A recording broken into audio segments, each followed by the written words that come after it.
রব্বুল আলামিন জীবনের শুরু হইতে আজ পর্যন্ত লক্ষ লক্ষ গুনাহ করেছি, মেহেরবানি করে জীবনের সবগুলো গুনাহ তুমি মাফ করিয়া দাও।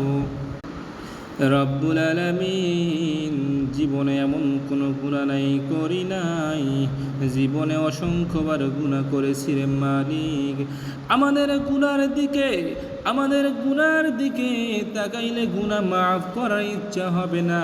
মেহেরবানি করে আমাদের গুনার দিকে না তাকাইয়া জীবনের সমস্ত গুনাহগুলো তুমি মাফ করিয়া দাও।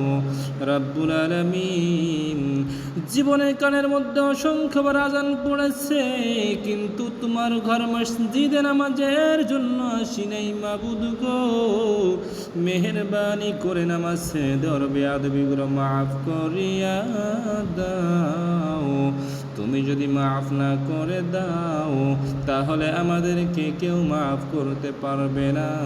ও আসমানের মালিক, ও পৃথিবীর মালিক, ও আমাদের মালিক, মেহেরবানি করে আমাদের সকলকে তুমি মাফ করে দাও। যারা কবরস্থ হয়েছে মাফ করিয়া দাও, যারা তোমার ডাকে সাড়া দিয়ে পরকাল জগতে চলে গেছে মাফ করে দাও।